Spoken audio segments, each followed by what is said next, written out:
So good morning and welcome, and congratulations to the organizers. This is a really important topic, and I'm delighted to be here. I'm Philip Campbell, the editor-in-chief of Nature. Nature is very much a fundamental science publication, but increasingly we're engaging ourselves with the societal challenges, mental health, trauma, and so on. So it's great for me to be here on a learning curve, and it's great to introduce these speakers. What you're going to hear now is, for the next 40 minutes or so, is an introduction to some of the basics of the brain.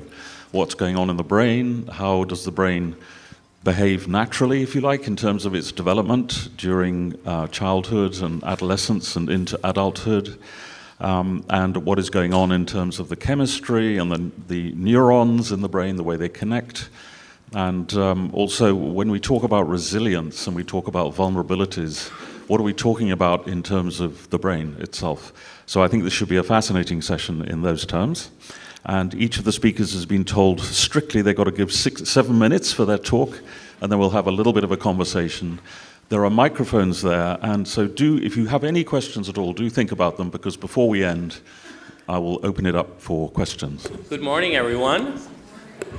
I want to thank Mount Sinai, Dean Charney, and Angela Diaz for planning this meeting and for inviting me to be here with you. It's a pleasure to be here. I graduated from Mount Sinai in 1991, and actually I did an elective with Angela Diaz at the Adolescent Health Center with the Buddy program. Eventually I pursued psychiatry, went to Penn for residency, and went to then Stanford to do my child psychiatry fellowship, and I'm still there till today. Not doing the fellowship. I finished the fellowship, and then I stayed. But something that happened while I was doing my fellowship in child psychiatry was that I kept getting these notes at my clinic from teachers that said, "This kid has ADHD. Please place on Ritalin." And I'm like, wow, the diagnosis has been made. There's a treatment plan. Why am I doing this fellowship? Do I need to bring anything into this? Some of them had ADHD. As you can imagine, a lot of them had a history of adversity, and their hypervigilance was being misunderstood as hyperactivity. Their dissociative states were being misunderstood as inattentiveness. So I felt it necessary then to study how could we bring biological correlates of stress and trauma into the field so that this behaviorally defined diagnosis doesn't suffer from the limitation of being behaviorally defined, which means that it gets misconstrued, misunderstood, and worse, mistreated. And when you don't treat PTSD in children or post-traumatic syndromes in children with the first line of intervention, which is psychosocial intervention, the symptoms worsen. So I started to look at cortisol, a hormone that is secreted during stress. And very early in 2009, we found that, as you would expect with the healthy kids, you would see a normal circadian rhythmicity. But we noticed this significant increase right before bedtime. And that was of concern to me. That was of concern because of research done by individuals like Bruce McEwen, who you're going to hear from earlier, and his student Robert Sapolsky, who's at Stanford and was one of my professors in one of my early grants.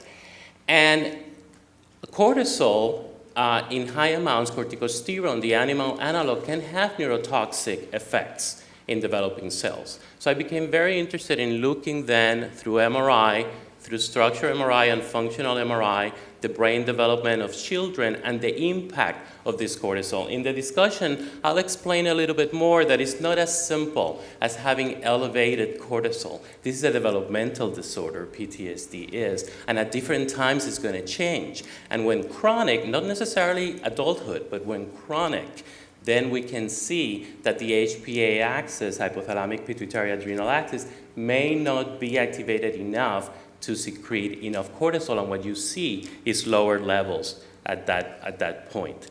But how does it affect areas of the brain that are very rich in glucocorticoid receptors? Cortisol is a glucocorticoid. Specifically, areas like the prefrontal cortex and the hippocampus, memory, executive function, two areas that are very significant in terms of post-traumatic syndromes in children. There's a lot happening on during development. 100 billion neurons, trillions of synapses are forming, pruning, myelination. It's a wonder that so many times things go right. But we did find a connection between increased levels of cortisol and areas of the prefrontal cortex that were lagging in their development. So areas like the left ventral PFC, for example, were correlating with these high levels of cortisol. And in terms of functional imaging, we noticed that some areas also were not working as well on a task of executive function, a task called the go, no, go. Here we see areas being activated that are supposed to be activated during this task, a task that asks you to press every time that you see a letter except when you see the letter X. Both groups, PTSD groups and healthy controls, were behaving the same way on the task, but when we look at what's happening neurofunctionally, the control group was significantly activating the middle frontal cortex a lot more than the PTSD group. And the PTSD group was activating the medial prefrontal cortex, an area that actually is not supposed to be involved in this task, but is more involved with emotional processing. When we look at hippocampus, Michael DeBellis at Duke and I had found that there were no changes as were being reported in the adult literature. But those projects that we did were cross-sectional. When I follow a sample in 2007 for a year to a year and a half, I actually was able to find that those increased levels of cortisol, specifically the pre-bedtime ones, were correlating with hippocampal decrease in volume after a year to a year and a half. So it's a very insidious process, and it's very difficult to pick up. But one way that can be picked up is through functional imaging and doing a task of memory. And on a task of memory, we can see here that the controls are activating the hippocampus significantly more than the kids that have PTSD. So why do all of this? Why look for the neuroscience of traumatic stress? Well, for one, it can give us empirical evidence to the current treatments that we have, and it can help us predict treatment outcomes. For example, we developed a treatment called the Q-center therapy, which is the way that we treat children that experience trauma, based on these findings on executive function, memory processing, and emotion regulation, improving all of those. CCT has gone through a randomized controlled trial and has demonstrated that it can decrease depression, anxiety, and PTSD symptoms. Interestingly, it can decrease the same symptoms in parents who are not in the study. But we follow their symptoms and they improved as well, and I'm sure you all can understand why. So that's intervention. In terms of prevention, we've been involved in yoga and mindfulness, and actually finding, we have implemented yoga and mindfulness in a curriculum of a whole school district that experiences a lot of adversity as a preventive method. And we can talk more about that during the discussion. We're doing some of the measures that I've mentioned, biological measures, and we are also looking at sleep, and there's some interesting findings there that I would like to talk to you about. One of the important things that I want to mention is that this morning we're really talking about the microsystem of what's a very ecological approach. As you all know, and this meeting does that, in order to really help children that have been traumatized, we have to look beyond our microsystem and look at our schools, our community, at centers. Katie Albright, who you're going to hear from later today, Nadine Burke and I founded a Center for Youth Wellness in San Francisco. And this center is a center of advocacy for adverse childhood experiences. And this is work that is based on work by Felitti, who I think you're also going to hear from during this meeting. So very exciting to do all of that. So that's my intro. I look forward to talk to you more about this and also informally during the meeting. Thank you.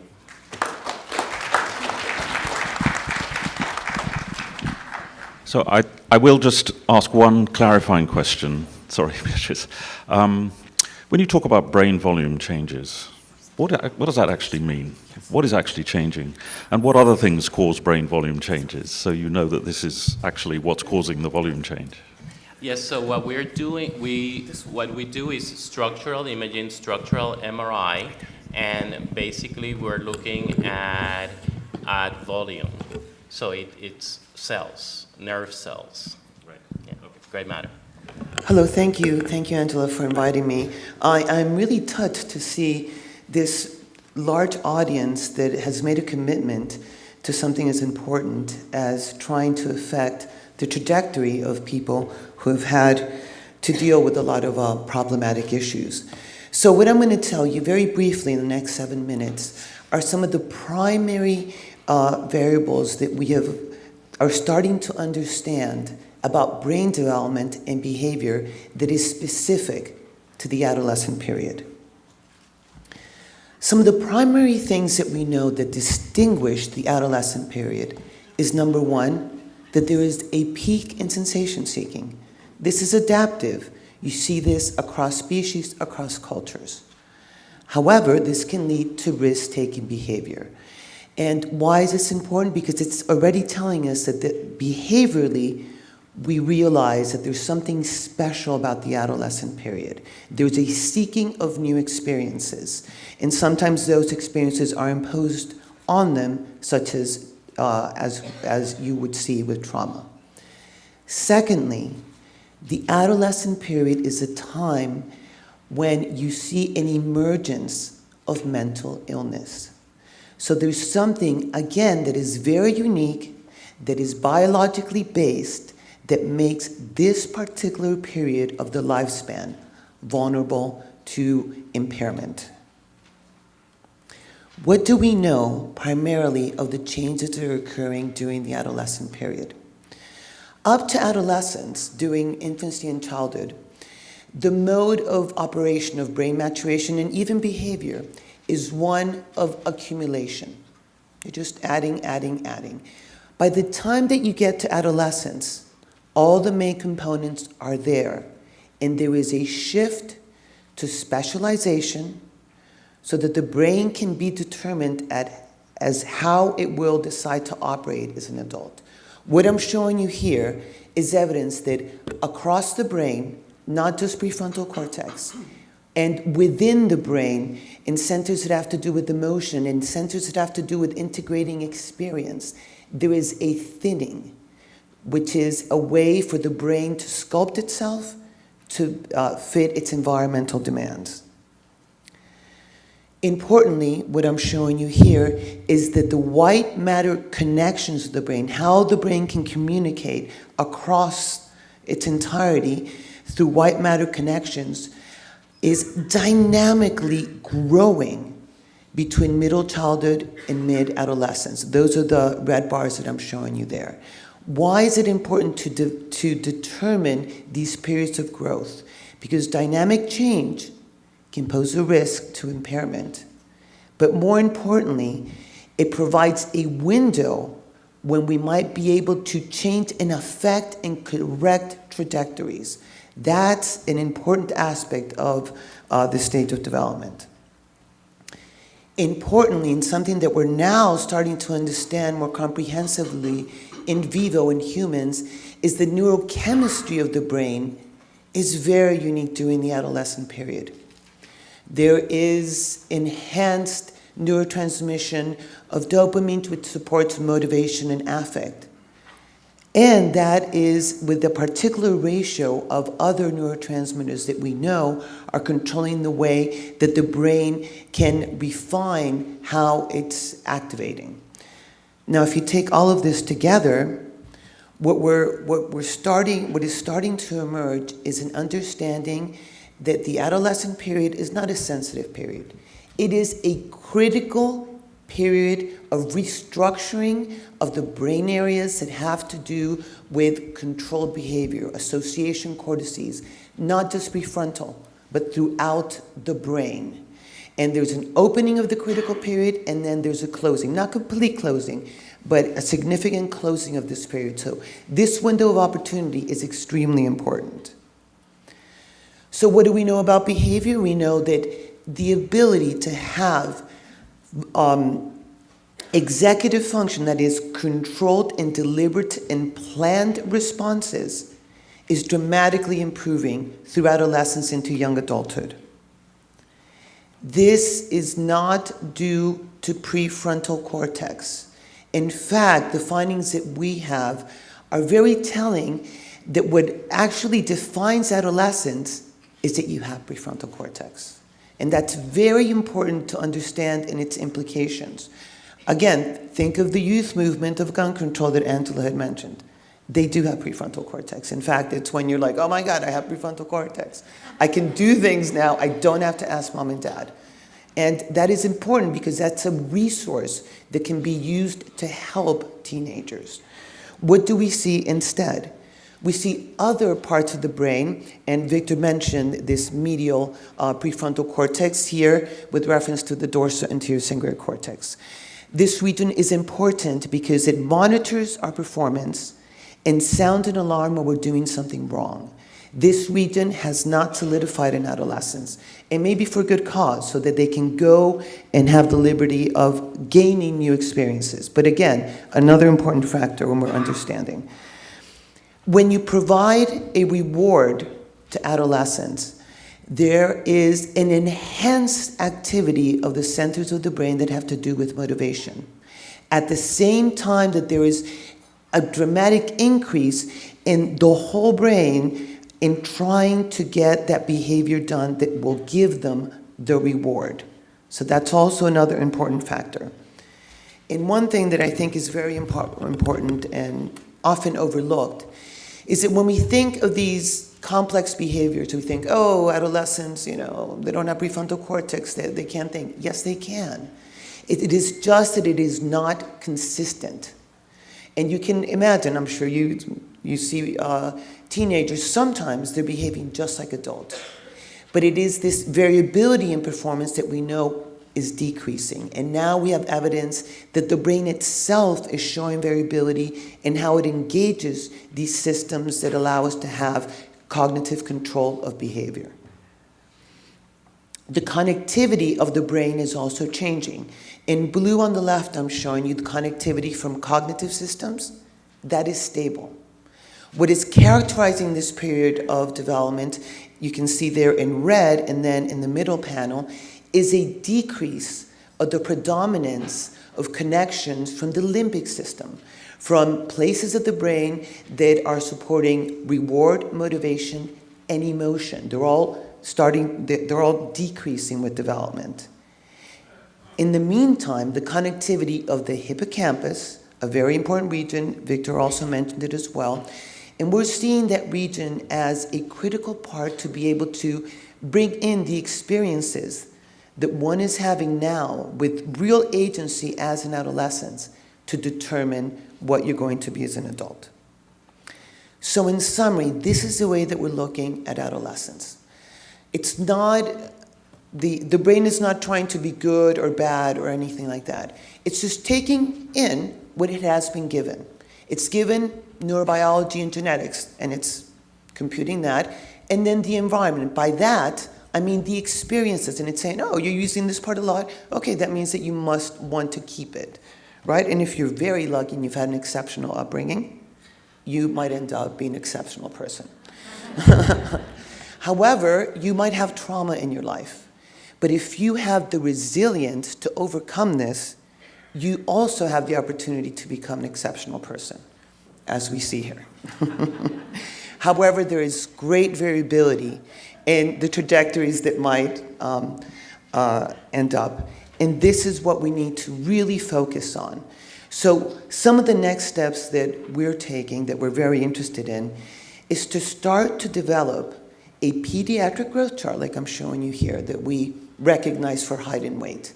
but now for neurocognitive development, so that we can identify when they're falling off trajectories and then develop approaches to correct that trajectory, even after trauma. And there are many candidates, and we've heard a little bit here. I'm very curious about what Victor has mentioned. Cognitive training, brain stimulation. There are so many emerging new technologies that can help us during that window of opportunity to fix trajectories. Thank you very much.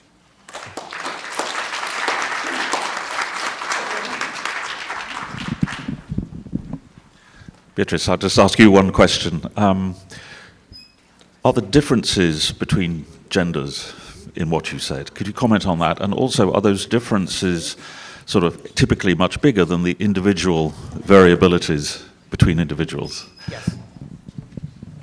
Absolutely. So when it comes to gender differences, a very reliable finding is that, as we all know, and it's not news to everyone, that women's brains mature earlier than men's brains, especially when it comes to connectivity. And it is not good or bad. It is just what it is. And we have models proposing that this is something that is necessary for some of the duties that women have evolutionarily been tasked with, like caretaking and so forth, and men with the ability to go out there and hunt the tiger and so forth. So there are these sorts of variabilities that are of importance, especially when we're thinking about emotion and cognitive control of emotion. So the pediatric growth chart would be different for boys and girls. There's no doubt about that. And then it is that variability. That's why we need to understand what a growth chart is, so that we can understand the range of what normative actually means and when something is falling. And importantly, longitudinally. That's why what Angela does, it's not just that she's looking, I mean, obviously like this big number of individuals, is that she follows them longitudinally until they're adults and then they're children. So the opportunity to actually track trajectories is amazing. All right. Thank you, thank you. Thank you, it's an honor and privilege to be here. Thank you, Angela. So I'm going to talk also about childhood maltreatment. My talk, I think, follows nicely from the two previous talks. So one of the things that we're concerned about is the effects of stress on the brain. And that when I started doing this research, and what many people continue to believe, is that stress is bad for the brain, and stress is particularly bad for the developing brain. But I'm not sure that that's actually the case. I think that it does alter the brain, but I think these alterations are not examples of non-specific damage. These are examples of phenotypic adaptations that are changing the brain to survive and reproduce in what is predicting to be a malevolent world. And you can see some of the specificity of the changes by looking at the effects of exposure to different types of childhood maltreatment. So if you look at individuals who have high exposure to parental verbal abuse, what you find is that it specifically alters, looking at the whole brain in an unbiased manner, it specifically alters gray matter volume in the auditory cortex, and particularly affects the integrity of a fiber pathway called the arcuate fasciculus that's interconnecting Broca and Wernicke's language centers.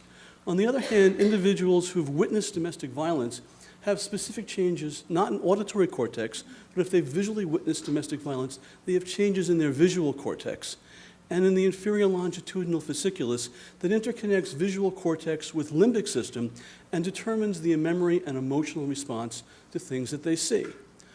Individuals who've been exposed to childhood sexual abuse also have alterations in visual cortex, particularly the aspect of visual cortex involved in facial recognition. And what Christine Heim found is it has thinning in the somatosensory cortex, particularly that portion of the somatosensory cortex that conveys or interprets touch and feeling to the clitoris and surrounding genital area. So that basically maltreatment modifies the brain in a specific way to deal with the types of adverse experiences that it's receiving. The other important point that we've been pursuing in our research is that there are sensitive periods. This comes up, what Beatrice has talked about, that there are sensitive periods and that different brain regions have periods of sensitivity and that they're actually very vulnerable to maltreatment during the period in which they're going through active change. So we saw in the last talk that different fiber tracts myelinate. or change at different ages, those are the periods when those fiber tracts are particularly vulnerable to maltreatment. And I'll talk about that at some other point. Finally, the most astonishing thing that we found is in looking at the issue of resilience and susceptibility. And that, as you know, many individuals who've been exposed to childhood maltreatment have serious psychiatric consequences, but other individuals seem to have a high level of mental well-being, even though they've had comparable exposure to maltreatment. And the question is, what is going on? And originally, we assumed that neurobiological and psychiatric vulnerability would go hand in hand, so that individuals who were maltreated and had psychiatric symptoms would have brain changes, whereas individuals who were maltreated and did not have psychiatric symptoms would be spared. That turns out absolutely not to be the case. That these are the whole array of brain regions that are found to be abnormal in individuals who've been exposed to childhood maltreatment who have no psychiatric symptoms. And they have the same basic constellation of alterations in stress-susceptible structures as individuals with psychopathology, which is sort of mind-boggling. And we didn't begin to understand that until recently. We've looked at this from the standpoint of network architecture, looking at the interconnections between the different brain regions and looking at this in terms of graph theory, the overall network structure of the brain. And what we found is that maltreatment markedly affects the overall network architecture of the brain. It does so equally in those individuals who are resilient, who have serious psychiatric symptoms, and those individuals who are resilient, who have no psychiatric symptoms. And it changes the same basic effect. They have a brain that has normal integrity within local communities, but less connections between these clusters, which makes the brain more vulnerable to a second hit. And so our thinking was that maybe these individuals are spared the consequences because second hit brain regions that are being altered are less interconnected into the network. And we figured the best one to look at would be the right amygdala, because that's the most consistent functional change in maltreated individuals. And we found, lo and behold, that the right amygdala is less interconnected into the brain of resilient individuals. And we also looked and we identified 8 other brain regions that are less interconnected in resilient individuals. In these cases, the susceptible and the controls have the same level of connectivity, and the resilience has these nodes less wired in. And the question is, how good is this as an explanation for susceptibility and resilience? And so we looked at this. We had 310 subjects in this analysis, and what we found is that within our sample, using 5 measures of global network architecture and 9 measures of nodal efficiency, we can discriminate maltreated from non-maltreated individuals just based on brain measures with 90+% accuracy, and can discriminate resilient from susceptible with 90+% accuracy. If we do predictive analytics, looking at how this might generalize from the population, we get about 80% predictive accuracy.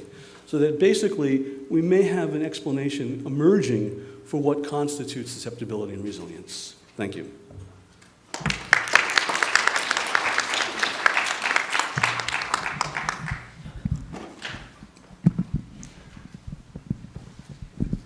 Martin, there was a lot of very specific details on those slides, but what you were saying was really important.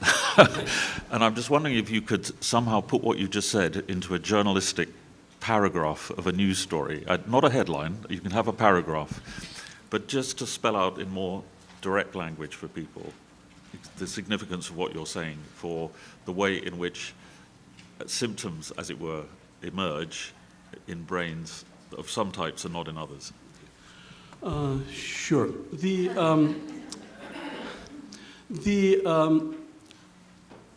I think the first message is that when we talk about an individual as being resilient, who've experienced high levels of exposure to childhood maltreatment, they're not unaffected by their exposure.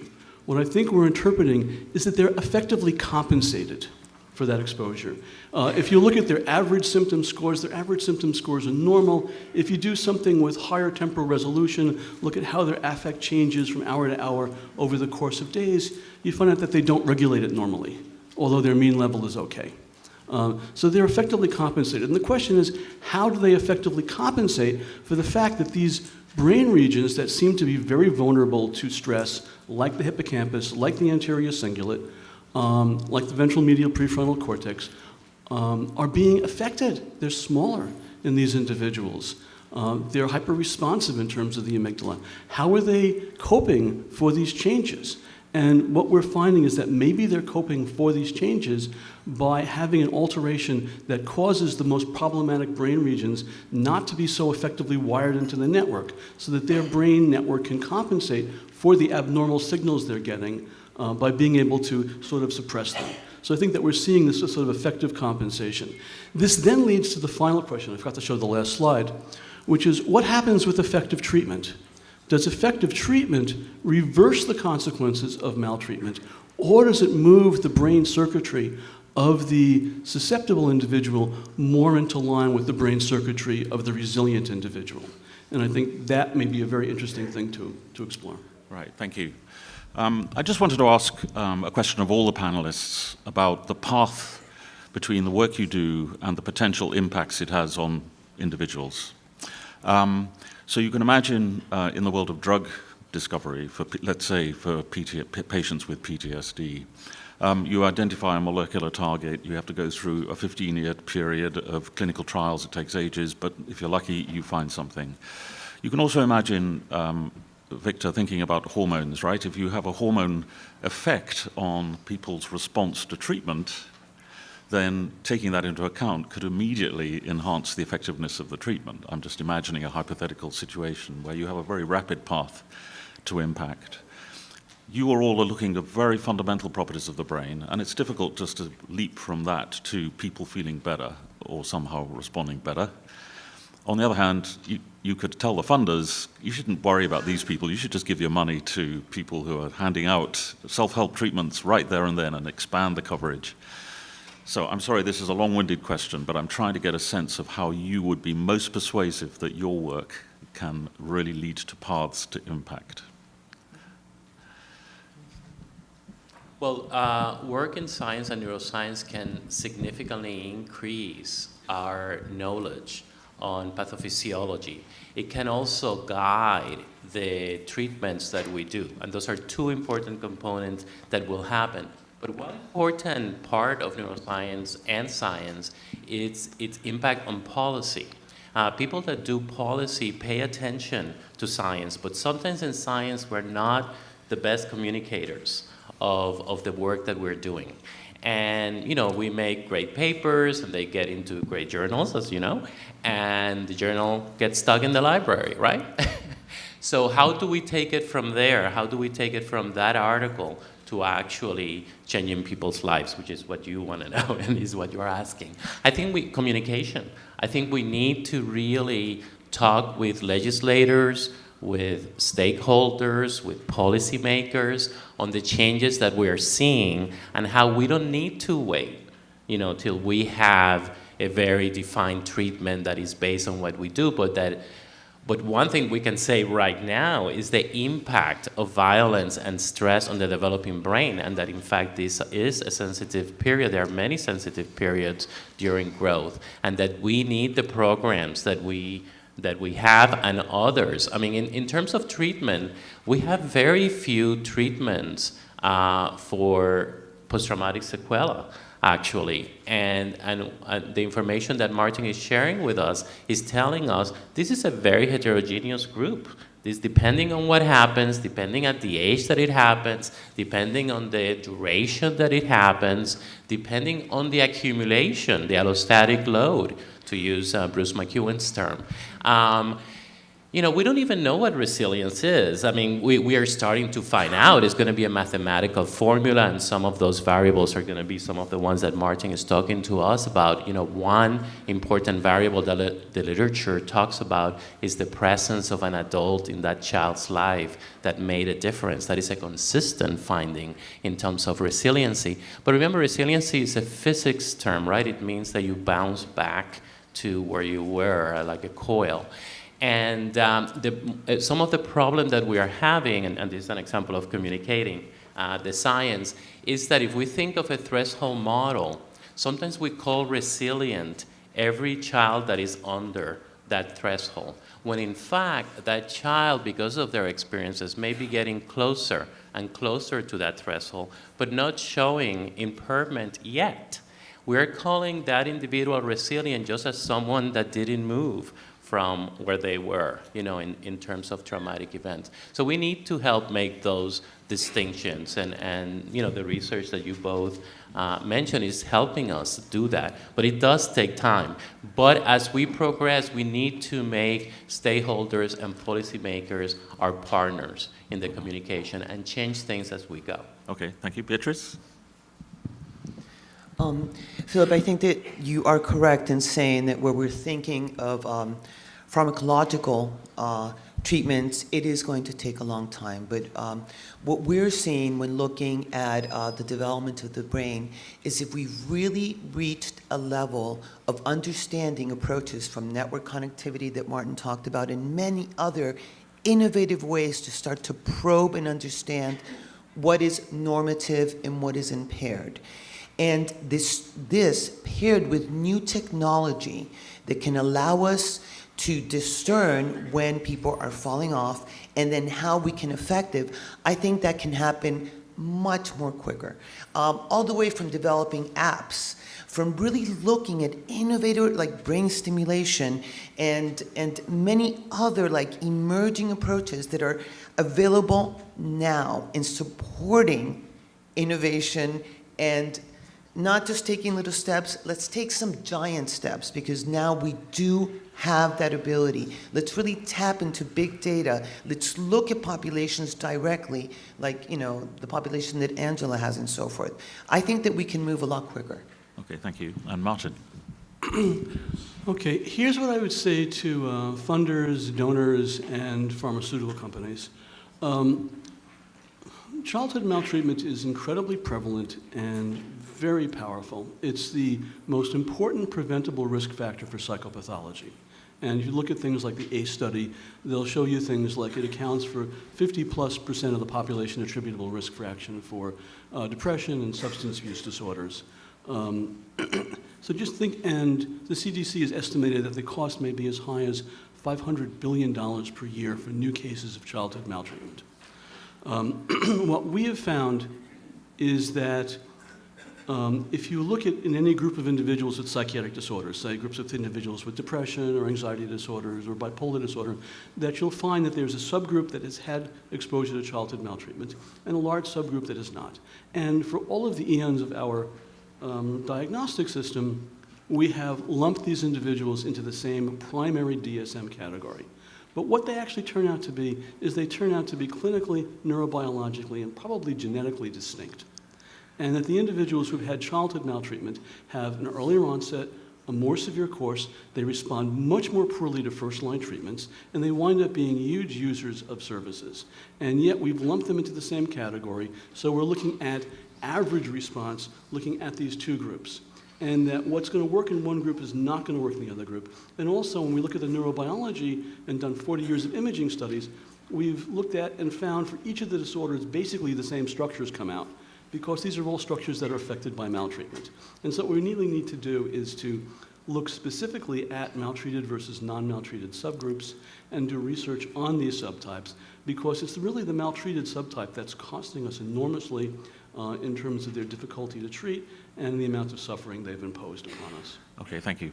So I'm going to ask one more question. If anyone else wants to ask some questions, there are 2 microphones there, and just take your place there, and I will invite you to ask. Beatrice, in your slides you showed a diagram with genes and environment, but environment means many things, of course, and Victor, you showed your final slide, the macro system, as well as the exosystem.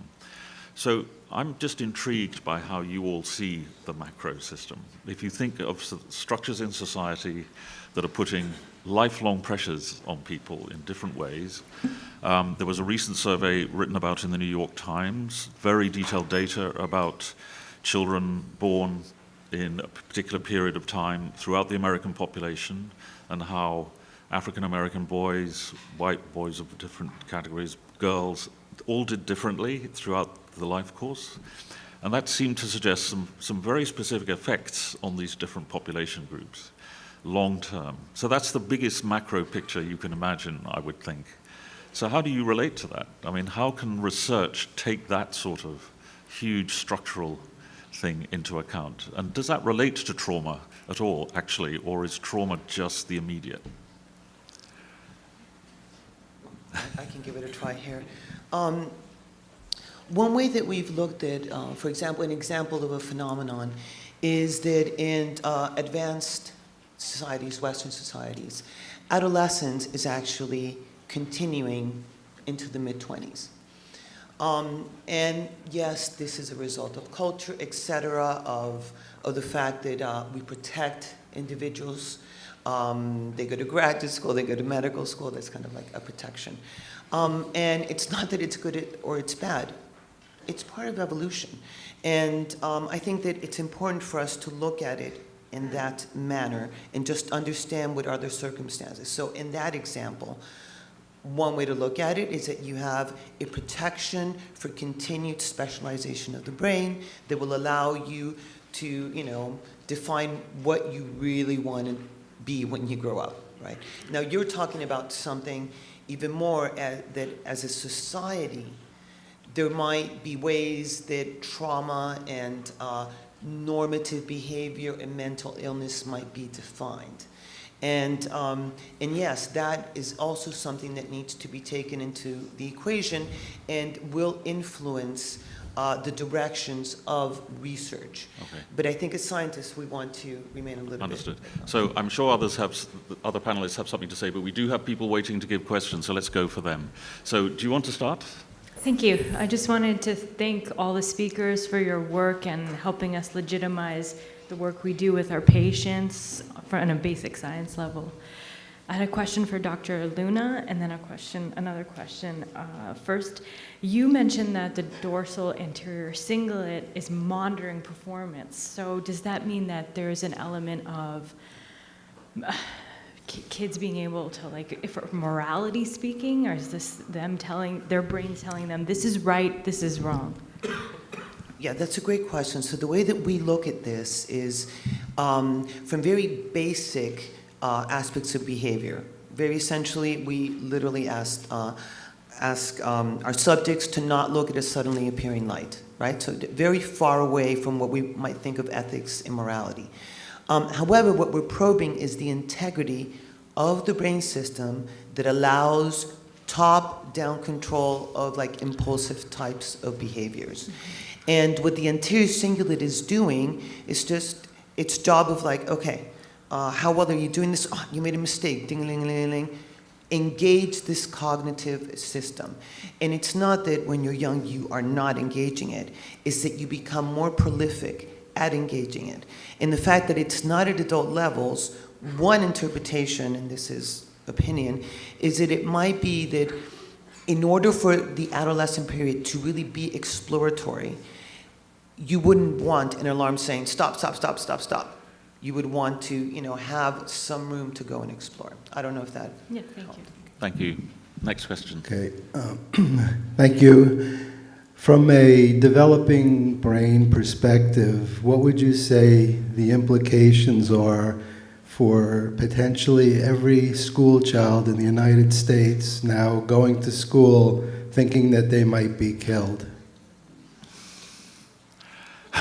Wow. Actually, I think that is a concern that, has certainly come to my mind as well. What's really has struck me is that we already are seeing in the media, these kids are resilient. And that fear is being transformed in some ways, and it goes back to that idea of the macro system and evolutionary type of processes, that in fact, these kids are starting to see this through media and so forth. It's something that they can take on, but you're right. It might be putting the burden of fear, which is engaging certain parts of the brain, and the brain's going to say, okay, this is a part that we need to solidify, and that might carry on. We don't know. That's opinion. Victor, yeah. Yes, a lot of what we know in the physiology of violence comes from child maltreatment and interpersonal violence. We still don't know a lot about disasters, like natural disasters, or man-made disasters, like terrorism and shootings.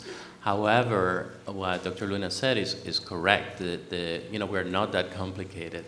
The same mechanisms get activated. The fear system gets activated. So going to school in fear, you can think of it as a traumatic event that is occurring on a daily basis and that is substantiated by the society, to talk about the ecological system.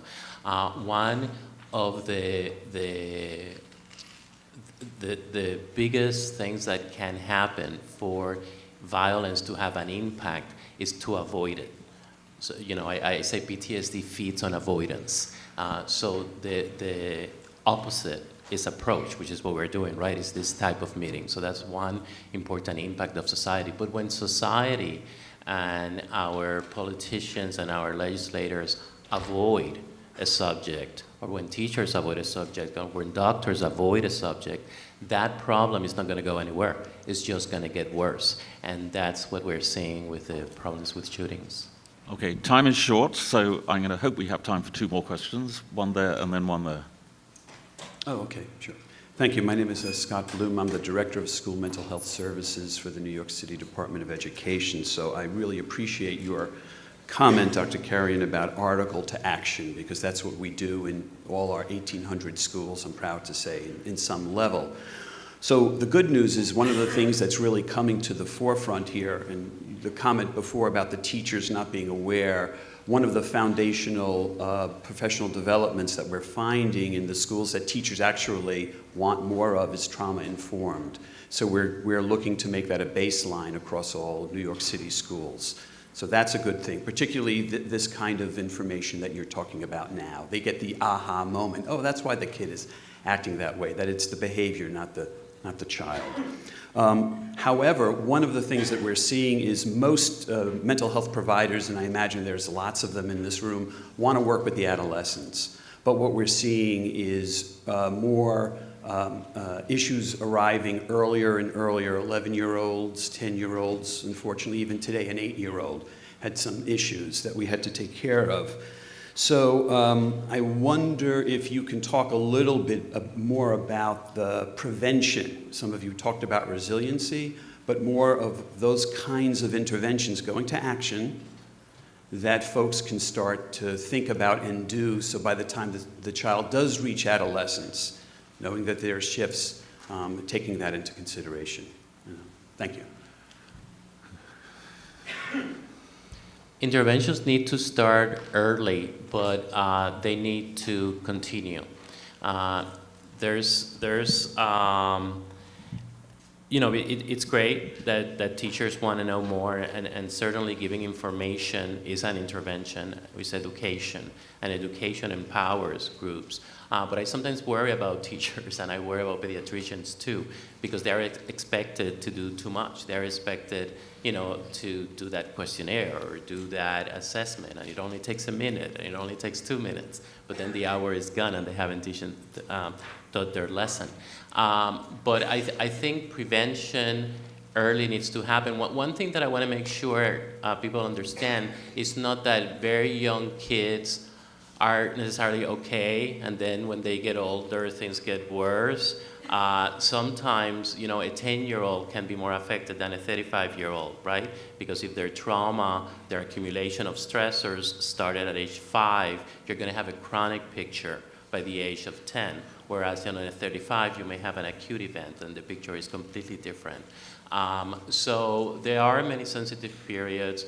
One is not more important than another, I would say, but what do you guys think about that? I'm really sorry, because what I've got to do is, I did promise one more question, and I'm almost out of time, so I'm going to just let her ask the question.